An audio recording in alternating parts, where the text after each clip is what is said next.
Hi, this is Alex Seitz-Wald from the National Journal, here with Marin Cogan, also from the National Journal. She had a great piece in the National Journal about JFK conspiracy theories, and Friday is the anniversary of the assassination of Kennedy, so we thought we wanted to talk about some conspiracy theories here, and the conspiracy theorists being locked out of Dealey Plaza where JFK was shot. Really fascinating stuff. So, Marin, what did you learn after 50 years of theorizing back and forth? What did you learn about how JFK was killed and the theories around it?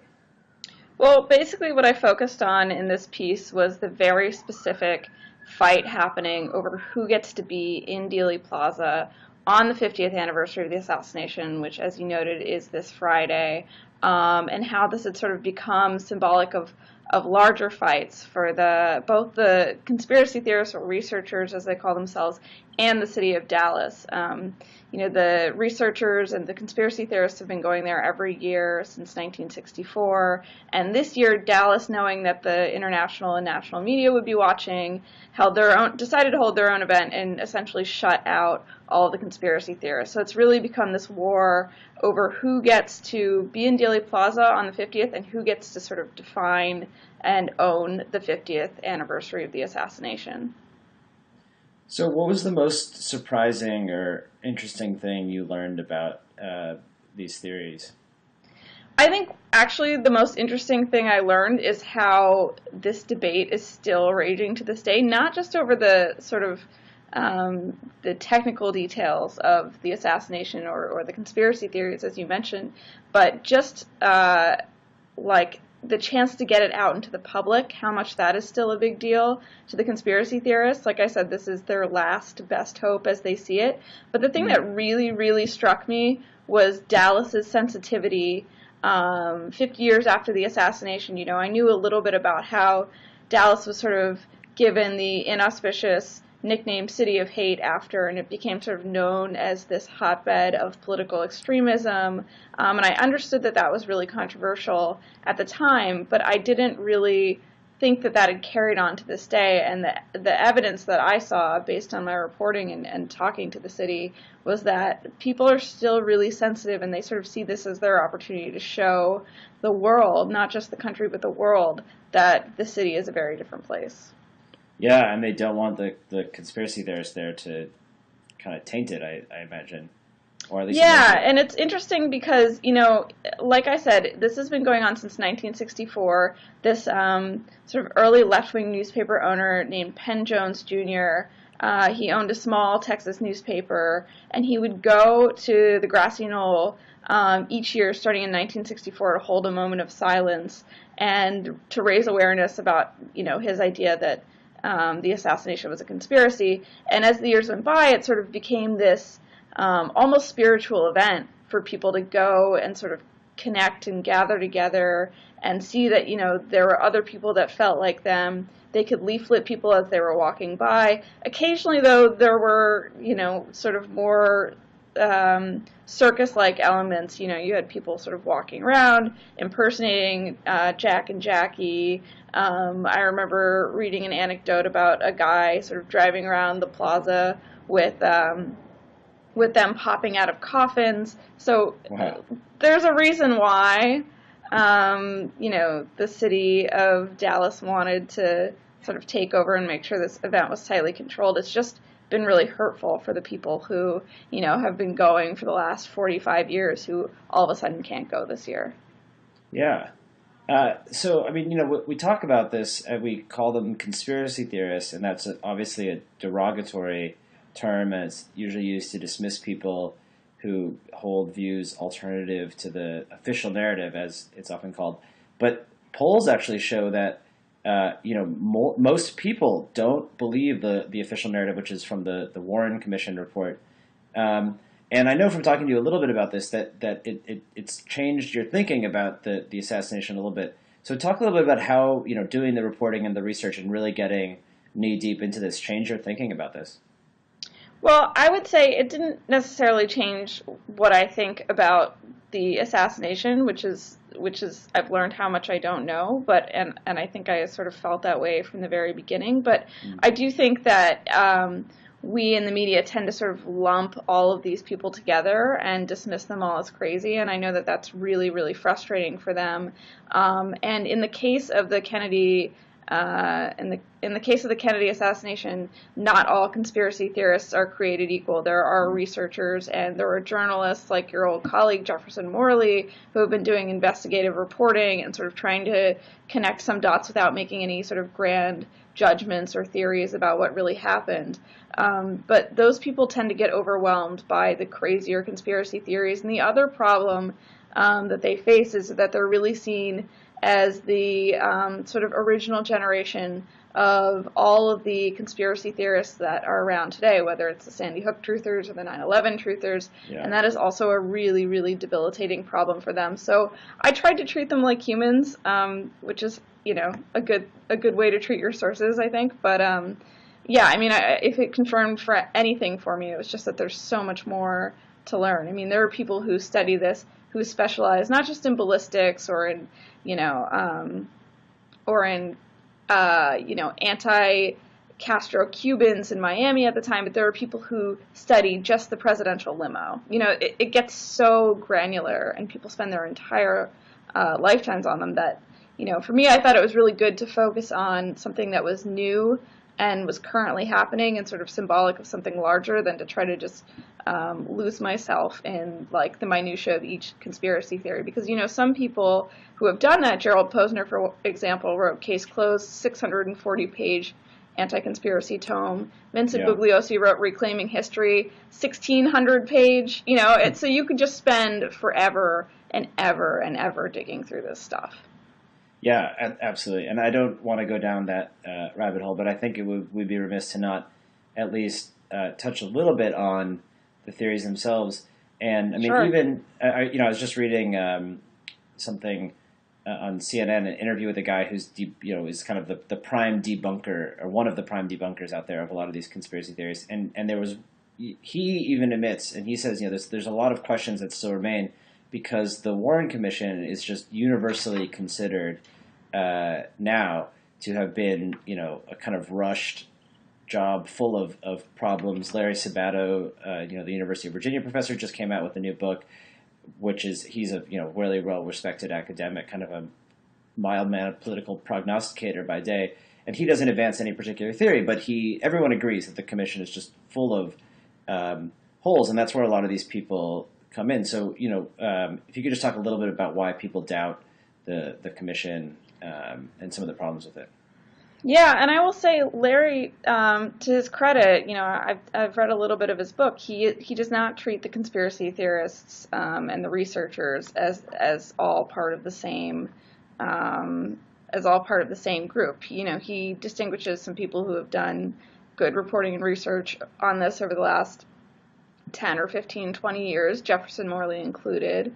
But, Jefferson other people... Morley, a former Washington Post editor, Salon editor, who's spent years writing about this. But go ahead. Yeah, exactly.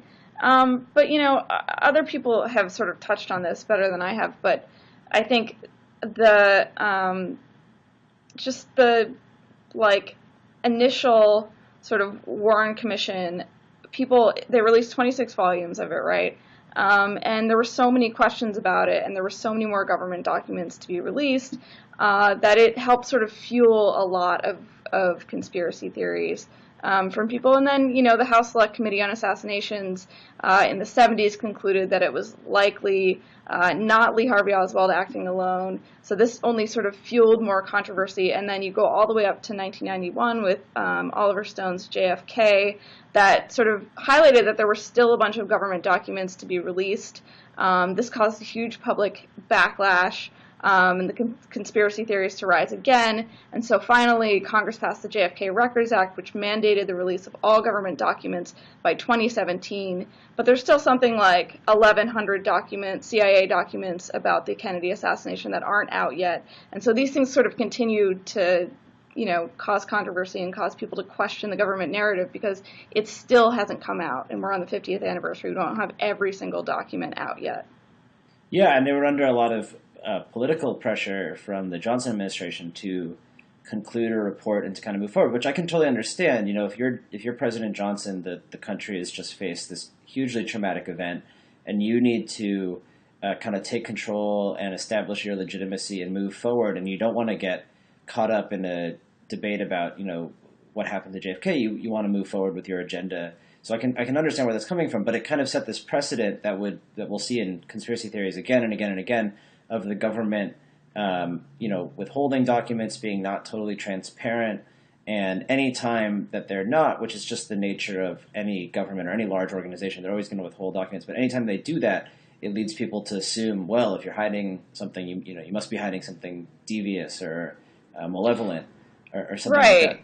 Right, and I think your point that there are good reasons for the government to have wanted to solve this and settle this and move on is totally valid. But again, this is, it's interesting when I asked Oliver Stone about it, and a lot of the people that I talked to about this, why this matters so much, is they say that it was the beginning of cynicism in American politics, that this was sort of the first time people started to think, well, maybe I can't trust my government. Yeah. And obviously that continued through the 60s and 70s, Watergate being a particularly low point, but continues to this day. And so that can be seen as one reason why, these conspiracy theories exist to this day and are considered sort of they can trace their lineage back to the JFK conspiracy theories. Yeah, I really think of the JFK conspiracy theories as the word conspiracy theory. And the term actually the term conspiracy theory actually predates the JFK assassination, but it's really where it came to mean what it means today, a derogatory term for people who see a conspiracy. And it's literally what people who question the Warren narrative were advancing. They were literally saying that there was a conspiracy of someone, the CIA, the mob, the Soviets, whoever, literally a conspiracy, and not just Lee Harvey Oswald. That was their main contention, was that it was not the lone wolf guy. And it kind of set all the parameters that we see today of the government being like the subject of the conspiracy theory, that many of the theories propose that he did it, and even RFK and Jackie Kennedy and LBJ, they all had their own theories, and they were not completely, they believed the Lee Harvey Oswald narrative completely. And then also the fact that the government sometimes engages in real conspiracy theories that are proven, like Operation Northwoods, I think we have to talk about, which was an actual real Pentagon plot to stage a terrorist attack in the United States in order to create a impetus to invade Cuba. This is the original false flag, right. And this is what happened. They were planning this right before JFK got assassinated. JFK put the kibosh on it, which apparently angered people. And then right. Go ahead. This is part of this is one of the conspiracy theories that once he put the kibosh on it, they decided, okay, we're going to do it, and now he's the target. Right, and so the government doesn't exactly have its hands clean here. It can't exactly say, that it's crazy to assume that the government or that small sections of the government, the kind of most credible, if we want to call it that, conspiracy theory is that it's not the CIA or the Pentagon, but a small cabal within them. You can't exactly say that it's crazy when they have engaged in thinking like this, and that's right. why it really complicates things to just assume that anybody is insane to think that the government would actually do something like that, because they did plan something like that. They didn't do it. Right. That's absolutely true. It's totally, like 60s, 70s era were a wild time in the CIA, and so it's difficult to say that it's totally outlandish or absurd. I mean, there are conspiracy theories about JFK that just have basically no basis in fact. There are some that, his Secret Service agent accidentally shot him and then they covered it up. There's a lot of stuff about Lyndon Johnson, having him killed. And there's a former lover of Lyndon Johnson's, so she says, who's still out there and still claims that he confessed to her that he was involved. So, there are just like a million different ideas. There's the idea that they were actually going for Governor Connolly and not right. for JFK. So, it just goes on and on and on. But I would say, if there's a mainstream JFK conspiracy theory, it is this idea that it was some sort of national security plot, whether that's on behalf of the CIA or some small, group of people within the CIA. So, what do you think the kind of appeal here? Because there's some kind of really strong, almost like magnetic. People get obsessed with these things, and you talk about it in your story. There's one guy who says that realized he could never get married because he would be more obsessed with the president's dead body than his wife's living one. There are people who dedicate their whole lives. They spend money and give up their careers. What is so compelling about this? Why do people spend so much time trying to get into Yeah, this? that's the question that's interesting to all of us who don't entirely get it. Although I think you and I have both discussed just how fascinating we find this stuff and how we can sort of understand why people get so obsessed with it. It's kind of similar to the reporter instinct. But I put this question to a lot of them, a lot of the people who have spent their lives researching this, and I just asked them why. And they had a number of different answers. It was sort of both obvious and inexplicable to them. Some of them inherited it. Their fathers or maybe their grandfathers were really interested in it, and now they're part of the new generation of people who do this research. For some of them, they met. You mentioned the guy, David Lifton, who decided never to marry because he'd always be more interested in the president's dead body than a wife's living one. But there are also people who met and got married on the original message boards.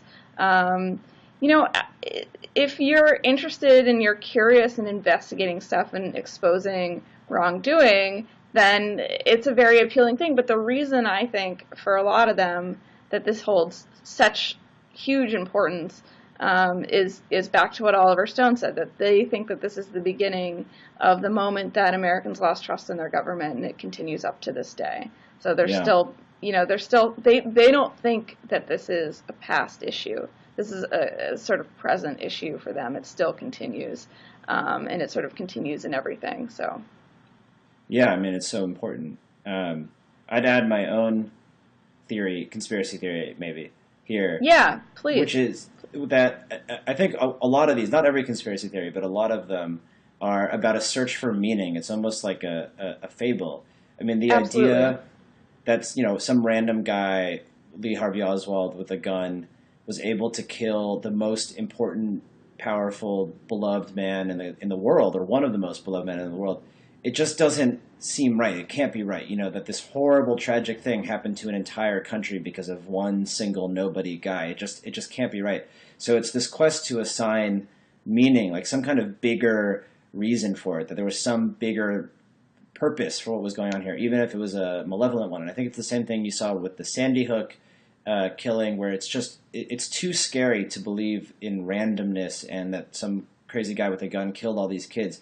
You want it to be part of some bigger thing, a new world order, conspiracy, whatever it is. Even if it's a malevolent, evil force out there, at least it's one thing you can point to, and maybe you can stop it, and it assigns some kind of meaning. But the randomness is just too scary, and I think that's what a lot of these conspiracies are trying to get. They're trying to apply order and meaning to an inherently chaotic scene. Right. I think that's absolutely 100% true in the case of the Oswald, lone gunman theory. It's just impossible for people to believe that this sort of random, pathetic guy could have killed someone so important and changed the course of American history so much. But I'm curious to talk to you because I know you've done a ton of reporting on the more modern conspiracy theories, and so I'm curious if you could go through some of them that you've covered, and does that same principle apply to the more? You mentioned Sandy Hook, which seems like a good example, but tell me about some of the other ones. Yeah, absolutely. And JFK kind of is the grandfather theory because that's where they all came from. But the modern ones really started after 9/11 and even before that in the 90s, really. And it's the kind of big ones, the ones espoused by Alex Jones and other people like him, and that you find on message boards and stuff. There's a meta theory here, which is like that there is this New World Order conspiracy, which is essentially the elites of, it doesn't matter about nationality or race or whatever. There's this cabal of elites who are secretly pulling the strings behind everything. And this is the Illuminati or the Bilderbergs or the Freemasons or whoever. This is all kind of manifestation of the same idea, which goes back, that kind of idea, of course, goes back forever. You have the Protocols of the Elders of Zion, the anti-Semitic tract that was really influential for Hitler. So that's, a really common thing in conspiracy theories. But the newer version is this New World Order, and that basically everything is through the lens of false flag. And it all goes back to Operation Northwoods, which we talked about earlier, which was a real case of the Pentagon planning an actual false flag attack. And a false flag is the idea of where a government creates a terrorist attack on their own people as an impetus to do something. So it could be to invade a foreign country or to impose martial law on their own people or something like that. So in the minds of these people who tend to be, a lot of people call them right wing, but it's not really fair to say that, because it's at a point where in the political spectrum where things kind of blend together, and the extreme right and the extreme left blend together. So you have people who are like sympathetic to the militia movement and also sympathetic to the Occupy movement, and the Ron Paul people with kind of far left people all kind of merging together. Just the thing that unites them is a complete distrust of government and a belief that government would be capable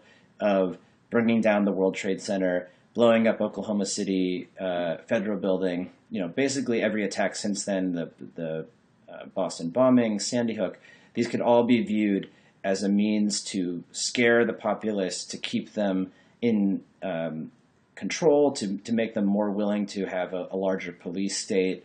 The TSA, and it's just this creeping kind of police state that's taking over everything. That's like the grand theory. So it's really interesting, because then everything becomes a piece of that, right? And it's no longer like one theory, And I think it's wrong to think of it as conspiracy theories as distinct things. They all kind of blend together. And the social science research here is really interesting. If you believe one conspiracy theory, you're far more likely to believe another conspiracy theory, even if they're conflicting. There was a study in the UK about Princess Diana's death, which of course there are a million conspiracy theories about. And if somebody who believes that it was Prince Charles who killed her is also likely to believe that it was Prince Charles' enemies who killed her, as long as it's not the official narrative, they're willing to believe it. And I think it just taps into a really deep distrust of government. It's a deeply American thing, but it's also just a deeply human thing, and goes back to that desire to try to like understand the world, and this, which is inherently not understandable for most people, and to apply some kind of logic behind it. Yeah, it's interesting. It does seem like a very American thing. I agree with that. But it would be interesting to know if there are like what the Bulgarian conspiracy theories are, right?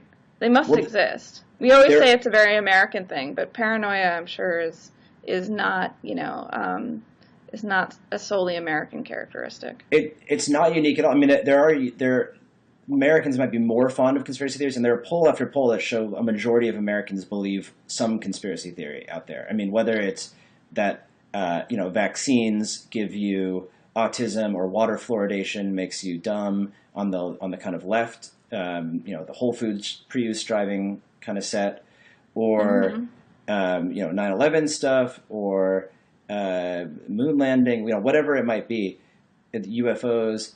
But it's not a uniquely American thing. And the Muslim world has all kinds of conspiracy theories. And you find them especially in authoritarian countries where there's no independent media. So you can't trust what the government is telling you. So you have to invent alternative theories there. And I think that's like why it's dangerous to just assume that all conspiracy theorists are nut jobs, because there are, members of Congress are conspiracy theorists. This is going to be controversial, but a large portion of the Republican Party are conspiracy theorists when it comes to something like climate change, which they assume is a vast hoax perpetrated on the American people by the scientific community, or that the media is a vast conspiracy of left-wing activists in the pocket of the Obama White House doing whatever they say. Those are conspiracy theories in their most fundamental, basic shape. So these things are really central to every the political process, and I don't think it's unique to America. But the one thing that I will add, that is probably more American, is the role of Hollywood here. And these things are fascinating to everyone, even if you don't believe them, just because they're amazing narratives. I mean, they're just so cool, Right. and they're great stories, and it's like unlocking these puzzle pieces. I mean, you can just look at the success of Dan Brown's novels, or the Bourne Identity series, or X-Files. Basically, any movie that involves the CIA is going to involve a conspiracy theory of one kind. Even the new Star Trek movie is essentially a conspiracy theory where Khan, the bad guy, actually turns out to be the creation of the guy who sent them to kill Khan. But the point is, when you consume these kinds of media, it trains you to think in that way. You believe, or at least you're primed to believe that these things can be real and can exist. Yeah. You mentioned a majority of Americans believe in some sort of conspiracy theory, and to me, I know that that's true because a majority of Americans believe that the government covered up what really happened to JFK. Yeah. But is that the case? And that has been true since right after the assassination. But then I think after the Warren Commission report came out, I think a majority believed that Lee Harvey Oswald acted alone, but it's shifted back, especially after Oliver Stone's movie, which speaks to the power of Hollywood. I mean, that movie had tremendous impact in terms of public perception and even led to the passing of legislation. But in terms of some of the fringier, or they seem fringier to me, conspiracy theories that you've covered, the Sandy Hook truthers, the 9/11 truthers, what is public perception of those conspiracy theories like? Is it a surprisingly large number of people who believe those things, or is it still relatively small? Well, it depends what would be surprising. I mean, depending on the specific thing, it's up to like 20% for a lot of them, which is pretty big when you think about it. And it's not one type of people. I mean, there are people who are hardcore conspiracy theorists who will believe American community. There's conspiracy theories that AIDS and the crack cocaine epidemic were like the CIA sending these things out to keep the black community down. And those numbers are really high. I don't know them off the top of my head, but it's really surprisingly high among African Americans. And again, not to go too far back off topic, but here's another case of the government perpetrating an actual conspiracy, so it's not so crazy for them to believe. You can kind of understand why they believe that. They did spy on Martin Luther King and Malcolm X, and it did infiltrate all these, black liberation movements. J. Edgar Hoover once said he wanted to prevent the rise of a black messiah. There were the Tuskegee experiments where they did horrible, inhumane things on black people. So it's obviously, it is crazy in a way to believe that the CIA would send AIDS into the black community, but you can kind of start to understand why those numbers are so high. Yeah, absolutely. And I guess, Alex, I have one question for you, which is, where were you on November 22nd, 1963? I was on the grassy... I was nowhere. I swear. The black helicopters are coming. Because you hadn't been born? I had not been born. Me neither. But it's kind of remarkable that, it's been 50 years and we're still talking about this.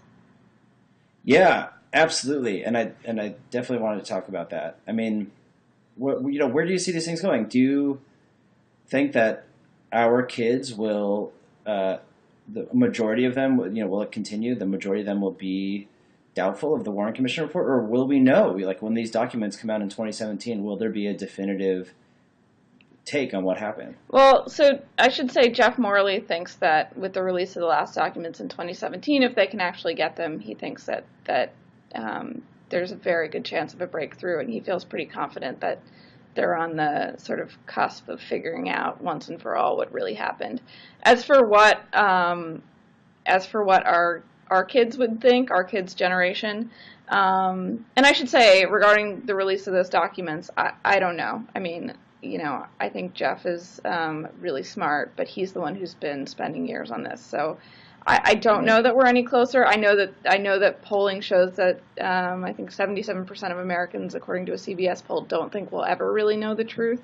And I kind of get the conspiracy theorist's point when they say that this was their last best hope for getting the public interested in this case again, because I don't think after the 50th, there's going to be the same sort of interest in the case. I mean, the first generation of researchers, a lot of them have died, and a lot of the people who, were sort of young kids at the time and then got interested are getting much older. And then you have, our generation who hasn't experienced it at all, who has only maybe heard about it in history class in high school and then in college. So we really are sort of slipping away from that time when people had a really real, visceral connection to it. And I can't imagine the next couple of generations caring about it quite like, the generations before ours, even if it is a really, really interesting case. Yeah, it's just, how much do we care about Warren Harding or, how Garfield was assassinated? It's just with time it inevitably fades. There is something about that era and that man specifically, JFK, that looms so large in the American imagination, or at least does now. And I wonder if that will continue, if that was just a uniquely interesting and important era, and it was, for a lot of reasons, the civil rights movement and the explosion of it's a really culture. Good question. But will we continue to care? One thing I will add is that polls show that young people are more perceptive or more inclined to believe conspiracy theories than older people. Maybe no one really knows exactly for sure, but there's speculation that it's just growing up in an era when not trusting the government was taken for granted, or where things are so polarized that you just don't believe the president. At least half the country is not going to believe the president, no matter what. Right. Well, maybe they're likely to believe it, but less likely to actually do any research into it, because I think there are going to be plenty of other things. I mean, there are plenty of other things that have happened in our lifetimes that they, will cook up conspiracy theories about. That seems absolutely right. And maybe there's a point where we're no longer outraged by, or we're no longer that outraged by the government doing things. It just becomes accepted after this far after Watergate that it's no longer shocking. So to go back 50, 60, 70 years to JFK just might not really seem that worth it. Yeah, right. There's the segment of the population that doesn't get outraged and the segment of the population that's always outraged. And it's hard for one singular event to sort of pierce through. Although, again, it's hard to imagine something like the assassination of JFK ever happening today. I mean, you think about a president driving in an open car around a city square. It's just totally unimaginable without massive security. Yeah, and it's really shocking that it was allowed. Right. To happen like that. Some people say it's surprising that it didn't happen sooner, given, his proclivity for just jumping into a crowd. Right, absolutely. But that still gets back to the thing where it just, in your gut, it feels like there has to be some bigger reason here. How could this possibly happen? How could he be allowed to just drive around in an open limousine? I know it happened before that, but it just doesn't make sense on a basic level, and you're always going to try to find what really happened, because it just is the answer, the official answer just isn't satisfying. Yeah, absolutely. Well, maybe with that we'll leave it there and carry on until the 75th anniversary. Sounds good. Thanks, Alex. Thanks, Marin.